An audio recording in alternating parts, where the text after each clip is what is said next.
In the outskirts of Washington, D.C., Valencia is searching for something she doesn't want to find. I can just be coming from work, and I'll see trash bags on the side of the road. It's just almost instinctive. There have been times when I've stopped multiple times and just ripped the bags open. What are you looking for? My daughter's remains. Her remains would be more than I have now. In 2010, Valencia's 24-year-old daughter went missing. Why and how are still a mystery, one Valencia is determined to solve.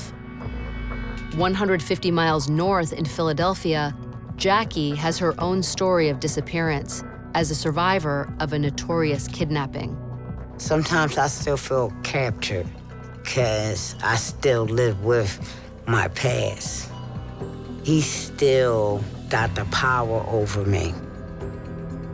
On any given day, there are nearly 100,000 people missing in America. Runaway teens, adults escaping unhappy lives, and in extreme cases, victims of crime. Tonight, we're exploring both sides of the story. A woman who vanished for months, and a mother desperate to find her missing daughter. I was supposed to protect her, and I failed her at that. America, it can be inspiring and beautiful. It can also be dark and ugly. It's so many things, but it's ours. It's our America.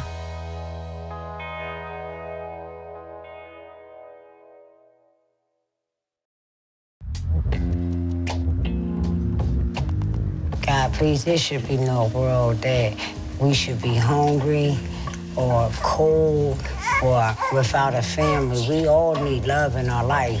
Amen. All right, y'all, I'm gonna grab y'all food. In a rundown row house in Northeast Philadelphia, Jackie Askins is pulling together dinner for her family. I said stop. It's gonna be all right. It's a house full of life.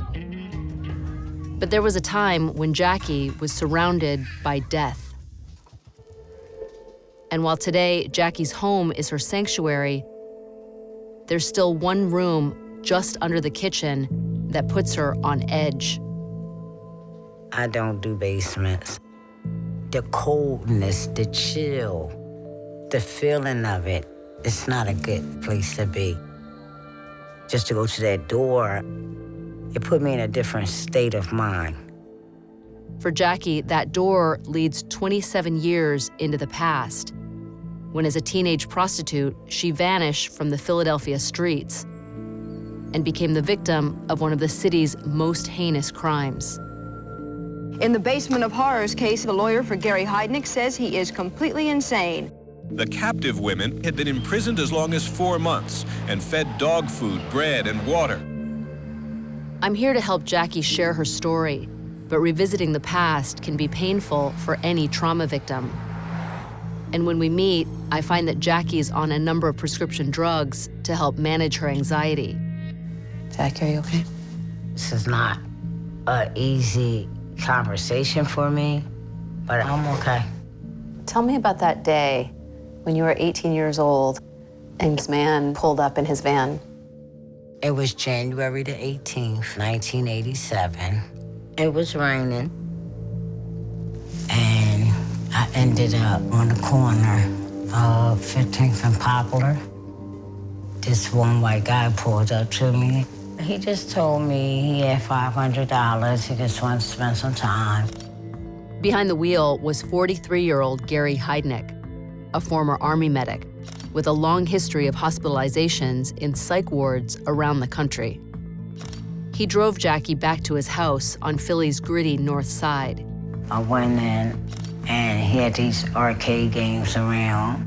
We was playing the game and drinking wine, and he just disappeared. I turned back around, he was behind me. He had me in a headlock. I fought him, and then I blanked out.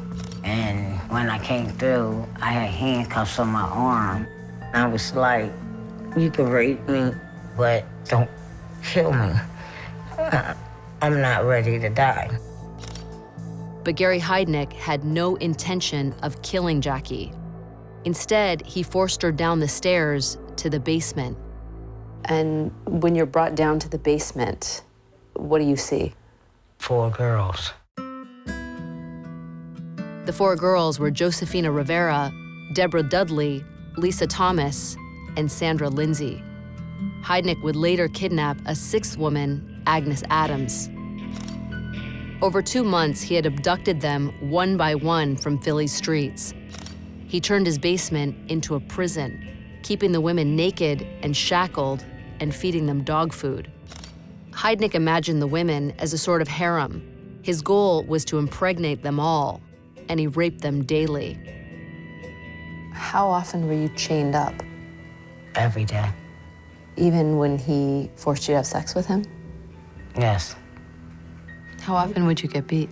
I got beat all the time. So much that my skin broke apart. But Heidnik's ultimate instrument of torture was a waist-deep pit he dug into the basement floor.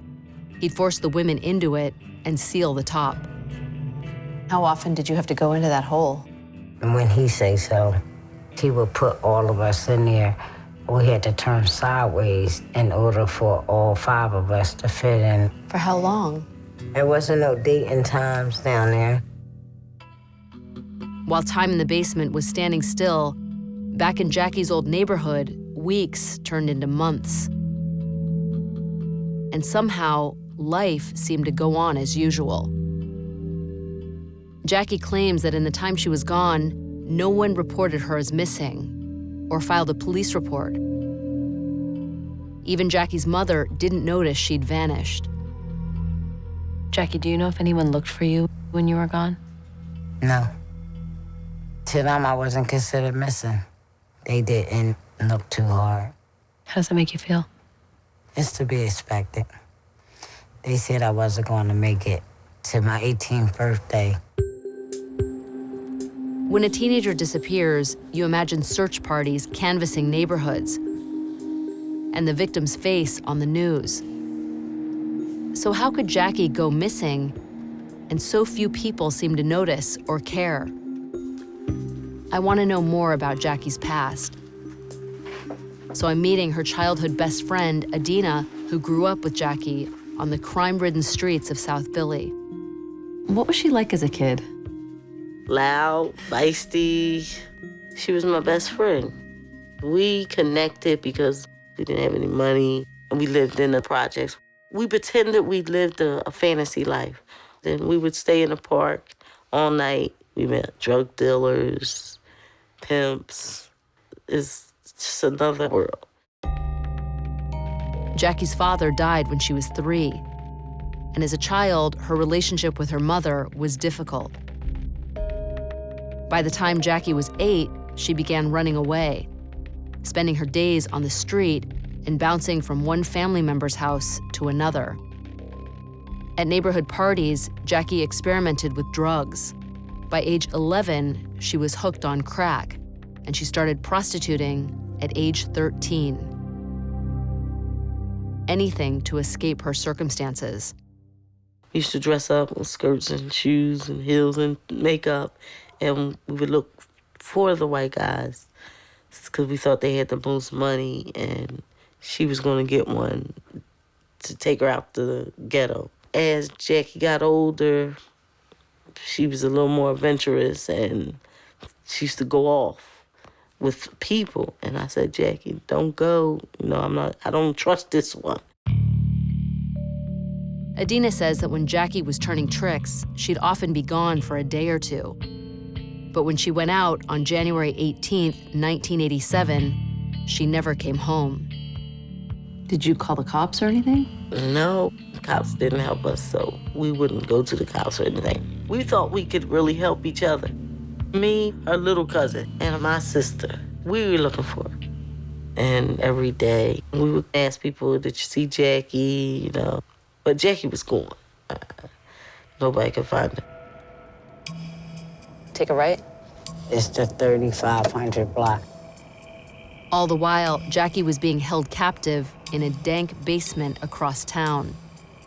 A place that nearly 30 years later still has its hooks in her. Today, Jackie lives just 4 miles from the Heidnik house, and it keeps drawing her back. You know, it's funny, I never knew his address. I just know how to get there. Really? Mm-hmm. How many times have you been back there? Numerous times. It's hard to count. And why do you go back? I was just trying to figure out why. Why would he want to do that to someone? It's a pretty rough neighborhood, huh? That's right. It was a lot of drugs going on around here. Even if people really knew we was down there, I don't think they would have spoke up any other way. We should be getting ready to come up to it right there. Which one is it? The gray one. Do you feel okay getting out of the car, Jackie? Yes.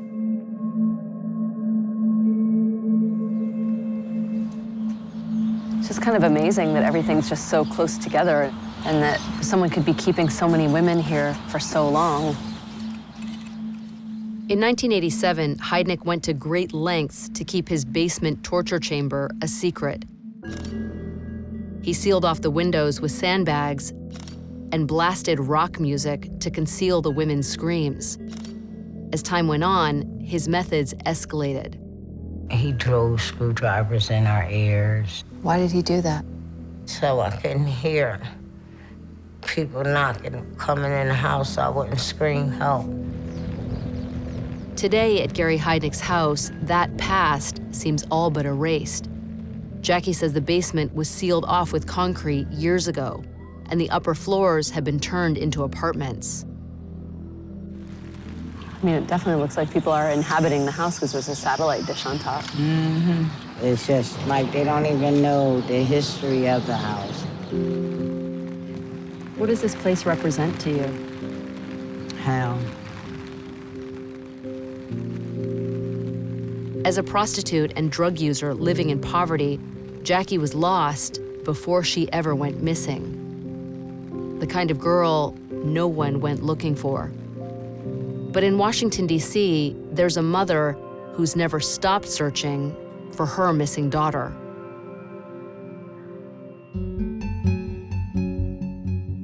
Every day in America, nearly 2,000 people are reported missing. 40% of them are people of color. 75% are under 18. And the majority of those who go missing do so by choice. Then there are people like Jackie, those taken against their will. Many of those victims don't survive. As horrible as Jackie's story was, at least she got to go home. But for every story of homecoming, there are thousands of people still missing in America. We're now in the suburbs of Washington, D.C. to learn the story of one of them. It was the summer of 2010, and Unique Harris had just moved to Washington, D.C., a 5-minute drive from the apartment of her mother, Valencia.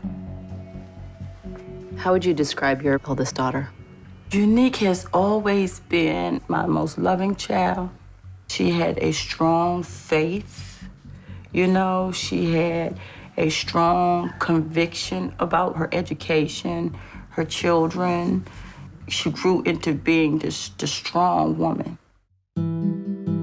Valencia was only 18 when she gave birth to Unique, and she went on to have 2 more children, Ashley and Varndell. But Valencia shared a special bond with her eldest daughter. And 3 years ago, 24-year-old Unique decided to move with her 2 young sons from Virginia to D.C. to be closer to her mom. It was like, oh God, my baby's coming home. What was going on in Unique's life that propelled her to want to move closer to you? She was working toward, at that point, a career in massage therapy to further her education. She wanted to open up a new chapter in her life for her and her children. Unique had big plans, but as a single mom going back to school, money was tight. When she found an affordable apartment, it was in one of the roughest parts of town. A decision that left Valencia ill at ease. You didn't want Unique to move here. No way. And I made that very clear. Unique, please just stay with me for a little while longer. Why do you think she refused? 'Cause I raised her to be strong and independent. And I think this time it backfired on me. So which apartment was it? It's the one on the top floor to your Straight left. ahead with the air conditioning? Yes, that was her bedroom. That's where the boys were when she was taken. Unique was in this apartment on October 9th, 2010, with her 2 sons and a 9-year-old niece when Valencia called to say goodnight. We could hear the children in the background. They were rambunctious. They were, like popping popcorn, baking cookies, getting ready for movie night. Said I love yous to Unique and the children and hung up the phone. These were the last words Valencia would exchange with her daughter. The next morning, the children woke up to find Unique gone. Unique's niece called her mother, who in turn called Valencia. After several unanswered phone calls to her daughter, Valencia visited Unique's apartment herself. The only thing that was taken was her keys, and her cell phone. Her purse was there, but the one element that let me know as her mom that something was very wrong was her eyeglasses. My baby can't see 5 feet in front of her. So when we found her glasses on her pillow, folded up, a ton of bricks fell on me. She didn't leave on her own. Convinced that Unique had been abducted, Valencia called the police. At first, they considered Unique's case non-critical, assuming Unique, like most missing people, had left voluntarily. But when Unique failed to return after a few days, they stepped up the investigation, scouring her apartment, polygraphing ex-boyfriends, and canvassing the neighborhood. They found no evidence of foul play. Have you ever considered whether Unique may have walked out? No way in a million years. No way in a million years. My daughter loves her boys so much. And not just her boys, but our whole family. My daughter wouldn't just walk away from everything that she's ever known. I think, unbeknownst to her, someone from the point that she moved in that complex watched her every move. And when they got comfortable enough with her pattern, they struck. Today, 3 years after Unique went missing, Valencia is still searching. Between her shifts working as a home health aide, she hangs flyers and plans prayer vigils. That's my daughter who's been missing for 3.5 years. She knows people in Unique's old neighborhood might be wary of police, so she does her own outreach. And she keeps coming back to Unique's apartment to play out the possibilities. Have you just run through every possible scenario? Yes, over and over and over again in my mind, you try to come up with that one little link to have some type of direction. A few days before she was taken, she actually witnessed a murder back here. She witnessed it? She witnessed it. She called me like just, emotional about what was unfolding. And when she told me that she was looking out of the window, my immediate response to her was, get away from the window, get away from the window. Did Unique see something she shouldn't have? Did someone want her out of the way? 3 years later, there are no answers. All Valencia knows is that her daughter is gone.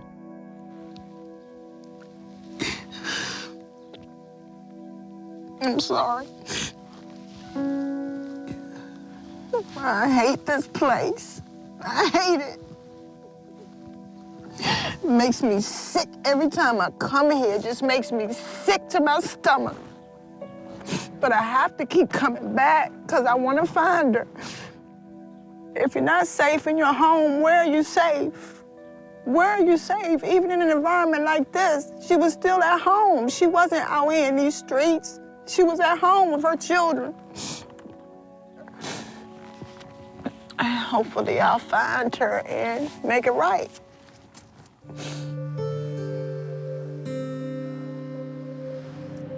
In Philadelphia's inner city, Jackie spends much of her time in hiding. She's on a daily regimen of 7 medications, all to manage a legacy of fear that keeps her close to home. I notice in your bedroom, you have a lot of food, you have all your medicine near. What's the reason why you keep all this stuff near you? Because I don't go out. If I go out there, I don't know where I'm gonna end up at, what mental hospital I'm gonna be in. Because sometimes my mind transforms to something else. It takes me back to 1987, when I first got caught in what I've been through. By February 1987, Gary Heidnik had been holding Jackie and her fellow victims captive in his basement for weeks, bound by chains and on the brink of starvation. Heidnik raped them regularly, but when none of the women became pregnant, he escalated the torture. Sandra Lindsay became his first casualty after Heidnik handcuffed her to a hook in the ceiling and deprived her of food for days. Heidnik went to extreme measures to dispose of her body, and he forced Jackie to help him. He took me to the bathroom. He had me cut Sandra's limbs off of her body. And he just kept telling me, if I keep being rebellious, he gonna do me the same way. And what did he do with the body? He fed some to us, gave some to his dog, and tried to burn the rest. The trauma of the basement left lasting scars. Today, Jackie suffers from PTSD, anxiety, and insomnia, and she says she's been hospitalized countless times for nervous breakdowns. Medicaid pays for her to see a psychologist once a week, and while Jackie says the sessions help, most days, leaving the house is more than she can bear. Even here, though, the past overtakes her. It's times that I found myself in the basement, got some string, tied myself to her pole, took my clothes off, sitting there eating dog food. And I'm doing this in my sleep. Psychologists say trauma can radically affect how a survivor's mind functions, even years later. The hell she endured in Heidnik's basement altered Jackie's nervous system. Today, a stressful trigger, be it an argument or a bill she can't pay, can send her body back to the basement. She has no memory of these episodes. But her sons, 19-year-old Ron and 24-year-old Jawan, have been witness to them since they were kids. When did you guys first hear about your mom's captivity? I heard about it when I was like 6 or 7. Like the nurses or the teachers, and they was asking me questions like, was that your mom or whatever? And I came home asking her. As I got older, she told me more and more and more. What about you, Ron? I ain't heard about it. I seen it. She had flashbacks, so that's how I found out. What would happen to her? She crawled in the corner. It was like she was in the basement still, like she wasn't my mom. Last time I saw her go to a flashback, she had no knowledge of who we are. So in her eyes, we not her kid. You gotta bring her back. Jackie. She'll snap on you, like, I'm not Jackie, I'm Donna. When I'm at my weakest, I assume another personality. Donna is the dominant one. She's ready to go to war with anybody that's hurting me. Like she's my protective shield. And I advise my sons they better move away from Donna. Donna would probably be the one that would stick up the most for me. She said, Gary Heineck, I'm gonna kill you. And she grabbed the nearest object, which was a spoon, and she stabbed me with it. There have been a couple of times that if that spoon was a knife, I probably wouldn't be here. Psychologists call this subconscious identity shift disassociation. It's a traumatized mind's way of protecting itself from fear and pain. But it's a transformation Jackie can't control. When she get it all out, she slowly come back to herself. Later on, when I told her about it, she started crying. It hurts to know that she went through it. It hurts to know that he took a part of her away, that can't nobody give it back. And she sat with something that she got to live with forever. The torment of trying to live and be strong in the mind. Sometimes I wonder, why save me to go through what I gotta go through now? Although Jackie's no longer missing, a part of her is still lost. And outside Washington, D.C., Valencia is experiencing her own kind of captivity, trapped in the uncertainty of knowing whether her missing daughter is alive or dead. Nobody just disappears. She has to be somewhere. By mid-March of 1987, another of Heidnick's captives was dead. Heidnick electrocuted Deborah Dudley as punishment for being rebellious. He dumped her body in the New Jersey woods. The remaining women in Heidnick's basement were getting desperate, and one of them, Josefina Rivera, planned a daring escape. After months spent gaining Heidnick's trust, she convinced him to let her see her family. Instead, she contacted the police. Even some of our most experienced officers and seasoned officers, it was something that we had never heard. She began to tell me about these women in this house, in the basement. And she kept asking, are you going back for them? You have to go back for them. Deputy Commissioner Denise Turpin was one of the first officers on the scene. Tell me about when you got the call. There were these 3 women chained on this mattress. They were naked. They were very small. I immediately associated with slavery, knowing that they were being used for his sexual pleasure, subjected to physical, emotional, and sexual abuse. I couldn't get them out of there fast enough for me.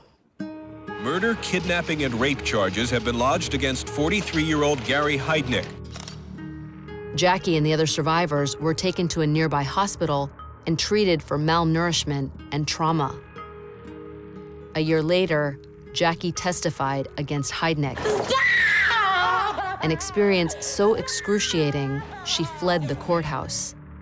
After the trial, Jackie slipped into obscurity in her old neighborhood, and Heidnick was executed by lethal injection in 1999. But his memory lingers. Dead or alive, he still got the power over me. But I put all my strength into building a new Jackie. And look, some of these photographs? Though she still struggles, the new Jackie is stronger than she's ever been. And today, she feels ready to do something she's never done before.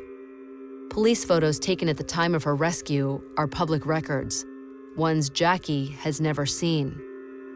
So this was the day you were found?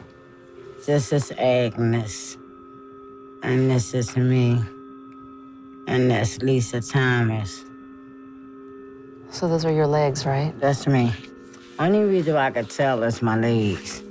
I got them same scars. You still have those scars now? See how small I am? Like I emaciated. was 120 went in there. I'm only 46 pounds coming out. How does it feel to look at this? Just bad. I make you feel like, where was our parents? Did anybody care that we was out there? just to call 911 and say, she's gone. Who cared about a black prostitute on drugs? Hey, Jack, it's me. And Charlie. 27 years later, Jackie's friend Adina is one of the few people from her past who's still part of her life. Let's go tell her, Jackie. Even today, her memories of visiting Jackie after she was found are vivid. It was horrific. The way she looked, it's like she deteriorated. And I was so scared, I thought she was just gonna die. Many psychologists say that to recover from trauma, a victim needs a family and a community to welcome them home. It's the kind of support Jackie says she didn't get. Tell me what the reaction was to Jackie in the neighborhood. Horrible. The people would say, that's Heidnick's girl. They call her the people eater, the slave. That's what she get. Adults, children. They were just so mean. So rather than coming back to a supportive, compassionate community, she was derided and... Like it was all her fault. She was wanting acceptance and wanting somebody to love her. That's all she'd ever been looking for. But they really broke her down. I have to wonder if things would have turned out differently for Jackie if more people had helped her return to normalcy or tried to find her at all. But in DC, Valencia has devoted her life to bringing her child home. Today, she's at police headquarters, keeping up the heat on her daughter's investigation by meeting with Commander George Cusick. My main question is it any specific direction that you all are going in my daughter's case? A lot of work has been done. I mean, we've interviewed a lot of people. We've collected physical evidence. We've polygraphed people, and I can't get into who we've done all this to, obviously, but we've traveled to Richmond, where she used to live, to interview people there. So we're really trying to figure out what may have occurred here. Unique's case is still active, so Commander Cusick can't comment on the specifics of the investigation. But the police are offering up to $25,000 for information depending on the case's outcome, and they're pursuing all leads. We can just promise that we're going to try to turn over every stone that we can. I just want you to know that I am doing everything that I can, as you can see, to help assist you all in my daughter's investigation. Everything you do that can potentially bring that lead, it's helpful. Where we are right now, it's assigned to our cold case squad under the homicide branch, and we're investigating with the resources that we would investigate a homicide. Reality says that that's a possibility here. While Valencia clings to the hope that her daughter might turn up alive, she's had to face a grim truth. With every passing day, the chances of a kidnapping victim surviving grow slimmer. If Unique was taken against her will, after 3 years, it's unlikely she's still alive. But until Valencia knows that for sure, she spends every day in limbo. Lord, I don't know where our baby is, but you do. I just ask that wherever she is, that you protect her from the top of her head to the bottom of her feet. Do you think that she's still alive? I fight with that every day. I know my child, and everything that's in me tells me nothing and no one would be able to keep her away from her children this long. But then I hear those stories of girls that were held for 10 years, and then they came home, and then that changes to, well, okay, I just hope and pray that wherever she is, you know, they're taking care of her, they're not abusing her. But the not knowing is just hell every day.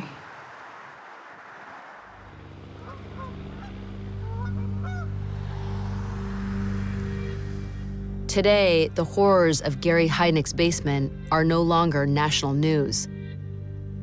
Heidnick was executed in 1999, and Jackie hasn't kept in touch with her fellow survivors. But she still feels a connection with one of the victims, Deborah Dudley, whom Heidnick killed just 6 days before Jackie and the other women were rescued. That was the worst day for me.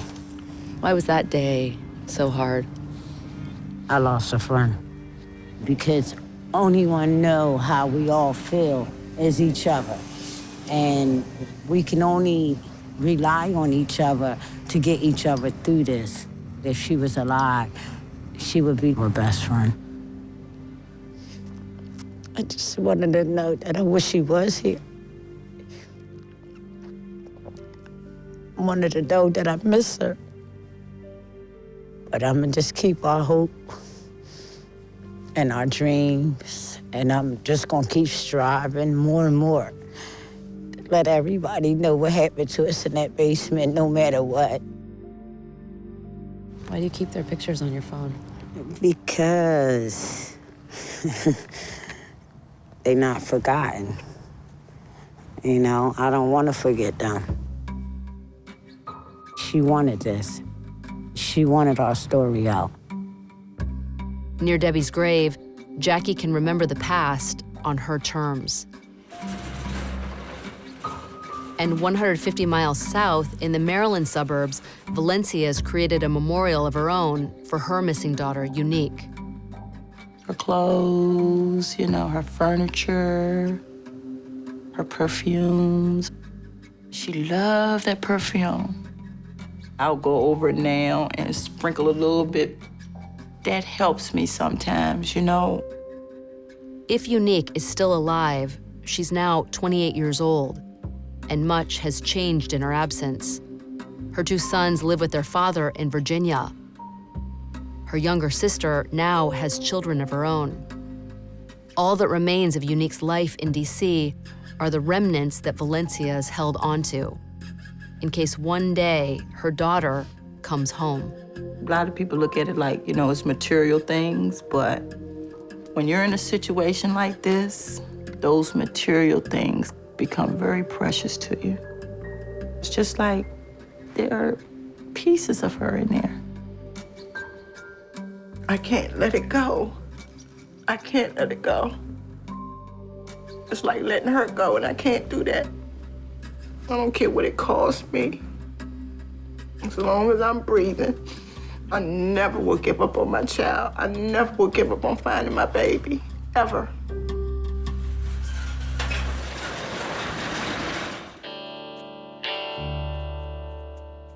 Today in Philadelphia, Jackie's fighting to make ends meet, but there are bright spots in her daily life.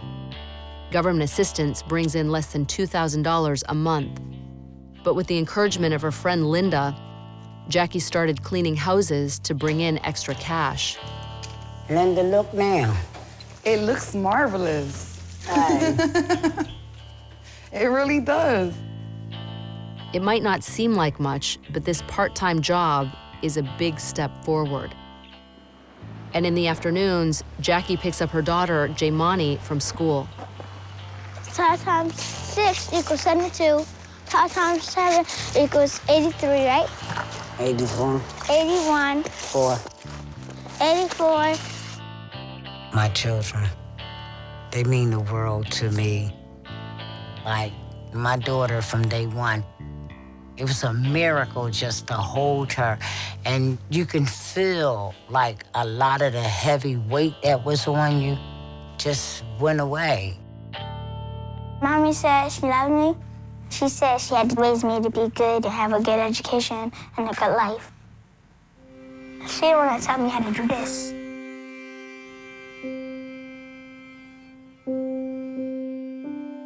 My oldest son, he didn't see me as a victim or a prostitute. My son always stuck next to me, and as time grew in and he found out what happened to me, it made us even more closer. She's an awesome mom, cool, understanding. I mean, you have her name tattooed on your arms. I mean, she means more than what she thinks she means, because the thing that she overcame and did, you know, I'm just proud to have a mom like her. If I add 5 cents on there, I get $2. Today, Jackie's house is filled with people. Not only her children, but her cousins' kids, Lavella and Gregory. whom she's working toward adopting. Jackie's determined to give them the foundation she feels she never had. Yeah, you got too many problems and solutions here. Here you go. For the most of it, it's not about me no more. It's about everybody else. I think this time around, it's all about giving, not receiving. God asked me, if he give me this life, what would I do with it? I let him know that if you give me that life, I will gladly give you my past, because this life is better than what I had. Hey, Grandma. Hey, Grandma. Hey. Just outside Washington, D.C., Valencia is also relying on her family to get her through. Her younger daughter, Unique's sister, Ashley, just had a second child. Look, Mama. But even this celebration is bittersweet. You know, you get a puzzle and then you have all the other pieces, but you've lost a piece. It's nowhere to be found. Unique is the missing piece right now. It can be replaced only one way, and that's with her. That's the size of it.